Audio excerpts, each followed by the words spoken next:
So in this section, we will look at the project setup and the change log. If we go into this project dashboard, you'll see there's a project setup button. This is just the way I've designed it, and it's a suggestion, but it's up to you how you design your dashboards.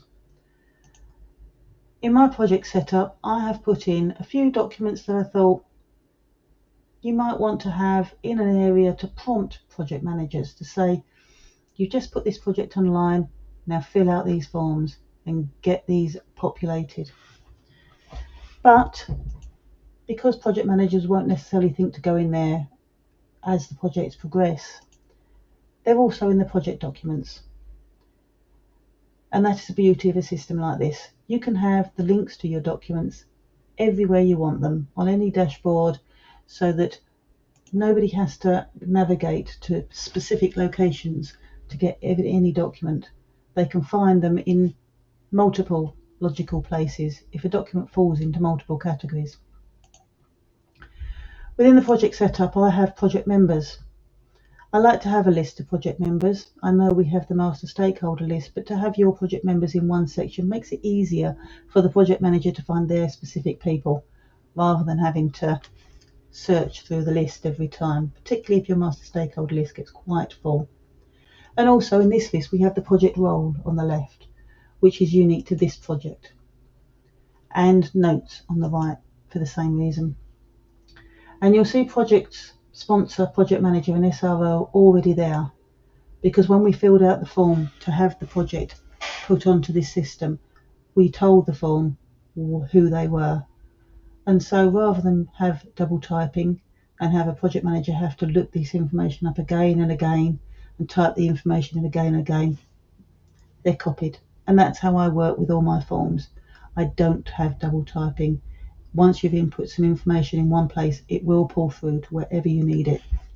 And as we discuss your particular needs and your particular design ideas, we will ensure that that functionality is a key element throughout everything we design. And in the same vein, though we have to input the project role in here because it is unique to this project, that's as far as it goes.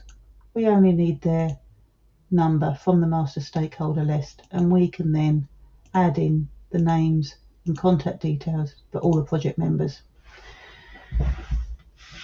This way you know that this information is correct.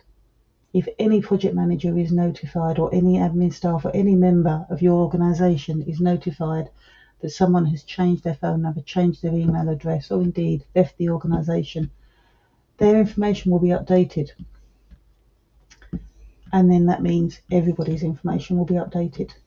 No project manager will have out-of-date contact information. And that is vital for running your project. We also have a sign-off section, and I've input a few names here. This is for if a project needs additional funding or additional time to what has already been authorised. These are the people you go to for those additional elements.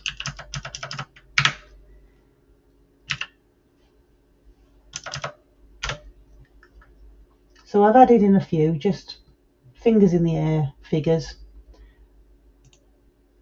but they're useful now because I will demonstrate the value of having your sign-off information input at the beginning of your project.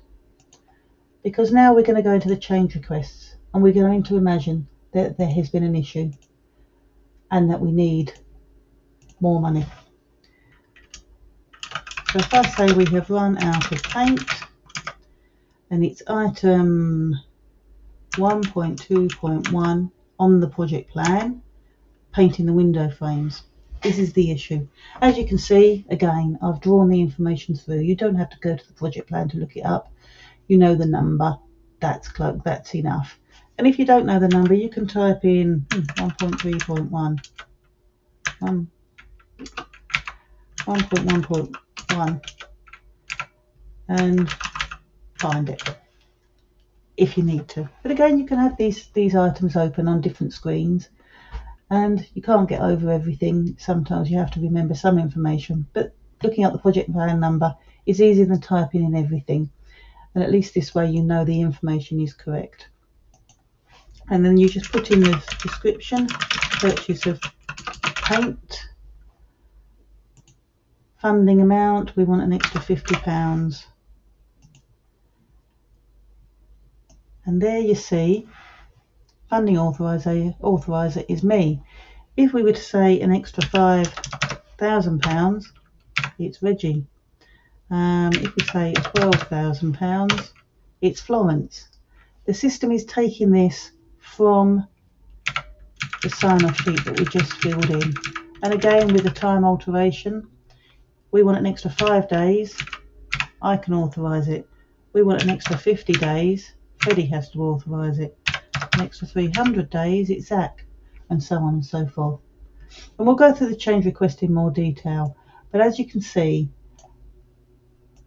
the sign-off information is useful in that if you need to change something, if you need to go for an update, you don't have to look up who does it. You don't even have to work it out. You just put in what you want. The system will send them an email and say, please update. And that is the beauty of this system.